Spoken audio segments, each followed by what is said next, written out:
Kyren Lacy's story wasn't supposed to end like this. Just 24 years old, the former Louisiana State University wide receiver had the kind of raw athletic talent and charisma that could have carried him straight into the national spotlight of the NFL.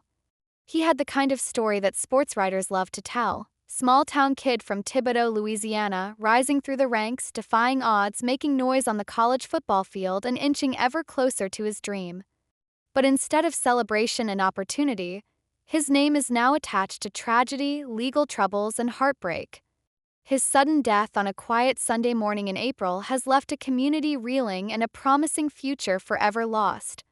The LSU athletic department confirmed the news through a brief, somber statement shared with CBS News. We're saddened to learn of the tragic passing of former LSU football student-athlete Kyren Lacy. Our thoughts and prayers are with his family and loved ones, as well as his former teammates and coaches impacted by his passing. The news landed like a blow across the sports world, but it hit hardest in Louisiana, where Kyren's story had been unfolding before the eyes of thousands of fans, coaches, and family members who had watched him grow into not just an athlete but a man. It wasn't supposed to be this way. Not for Kyren. Not for the 78-year-old man whose life ended months earlier in that devastating car crash. Not for the families whose lives now hang suspended in grief, confusion, and unresolved pain. The weight of the headlines, the court dates, and the looming criminal charges had already taken their toll on the young man. And now, just a day before a grand jury was set to begin hearing evidence that could have determined the next chapter of his life, whether he would face trial, face prison time, or have a second chance, Kyren was gone.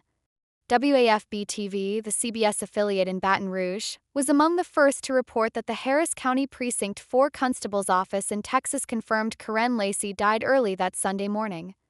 The circumstances surrounding his death remain murky.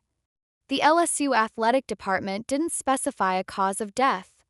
Houston police redirected media inquiries to the Harris County Medical Examiner's office, which did not immediately respond. But one thing became devastatingly clear. Kyren died in the Houston area, far from the fields of LSU, far from home, and just days from what was supposed to be his shot at redemption, or at least an explanation.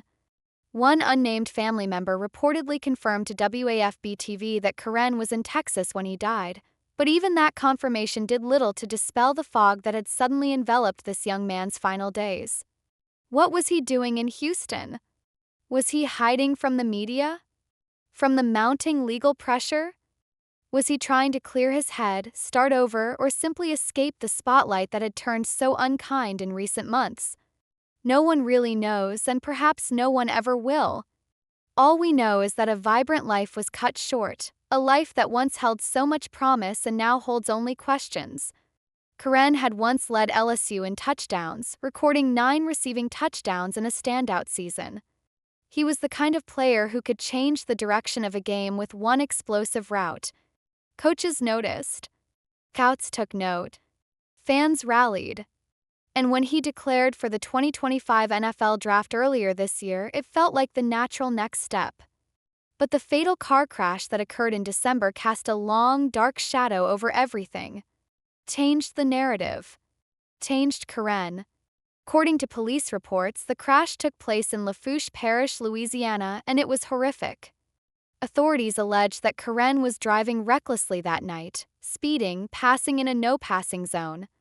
In an effort to avoid a collision with Kyren's Dodge Charger, another motorist swerved. That maneuver led to a deadly chain reaction. One vehicle ended up in a head-on collision. 78-year-old Herman Hall of Thibodaux, a man described by neighbors as kind, reliable, and deeply rooted in the community, died after being taken to the hospital. But the heartbreak didn't end there. Investigators allege that Kyren fled the scene without stopping to help. He didn't call for emergency assistance. He didn't wait for law enforcement. He disappeared into the night.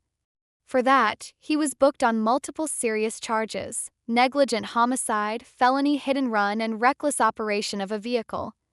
The very foundation of his life, the identity he'd built on discipline, teamwork, and performance, seemed to crumble overnight. Kyren's lawyer issued a statement at the time, asserting that the case had not yet been formally prosecuted. Kyren was a young man with immense promise, and he was crushed under the weight of an irresponsible and prejudiced process, the attorney stated.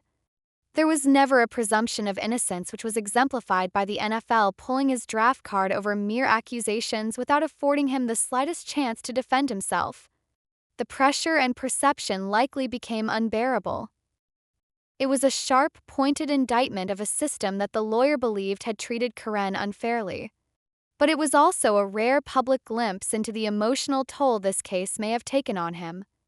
The lawyer's words paint a picture of a young man who felt cornered, who felt the walls closing in.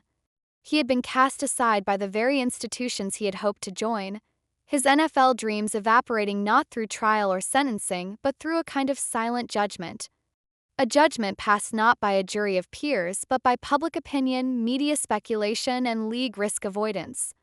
And while it's true that the justice system is based on the presumption of innocence, Kyren's story highlights the gray area where reputation, risk, and rumor converge.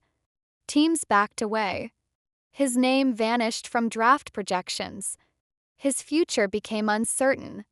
For someone who had been moving at full sprint toward a professional football career, it must have felt like hitting a brick wall. That sense of helplessness, of having one's identity stripped away, can be overwhelming, especially for athletes like Kyren, who from an early age are taught that their value lies in their ability to perform. Take that away, and what's left? That question may have haunted him during those final weeks. The world around him had become unrecognizable. The boy from Thibodeau who once played with joy and purpose now found himself facing the full weight of a legal system, a media machine, and an unforgiving culture of judgment. Despite all of that, there were still many who believed in him. Teammates described him as charismatic and fiercely loyal. Coaches remembered him as someone who brought energy to the locker room and played with heart. Fans recalled his highlight reel catches and infectious smile. Even in the shadow of the allegations, many hoped he would somehow emerge on the other side, wiser, humbled, and ready to rebuild. But that hope is now gone. In reflecting on Kyren's life, it's impossible to separate the promise from the pain. He was a complex figure, a young man with dreams and demons, triumphs and tragedies. His life embodied both the possibilities and the pitfalls of the modern sports world. He was more than just a football player. He was a son, a friend, a teammate, a human being. And his death leaves behind not just unanswered questions, but also a void that words can never fully fill. There is, of course, another family grieving too, the family of Herman Hall, the 78-year-old man who lost his life in December. For them, this saga has always been about justice, about accountability, about mourning the loss of a man who had lived a long life only to have it end so abruptly and violently. Kyren's death complicates that grief. There will be no trial now, no chance to hear his side in a courtroom, no verdict, no closure. For them, as for so many others touched by this tragedy, the story ends not with justice, but with silence. It is tempting to look for lessons in stories like this, to ask what could have been done differently. Could someone have helped Kyren cope better? Could a mentor have intervened? Could the system have shown more compassion or more discipline? These questions don't have easy answers. What we are left with instead is a portrait of a young life marked by brilliance, cut short by circumstance and surrounded by sorrow. There's a kind of haunting finality in the timing of Kyren's death, just hours before a grand jury was set to begin hearing evidence. The legal system was about to speak, but now it never will. Instead, Kyren's story ends not with judgment, but with tragedy. Not with redemption, but with remembrance.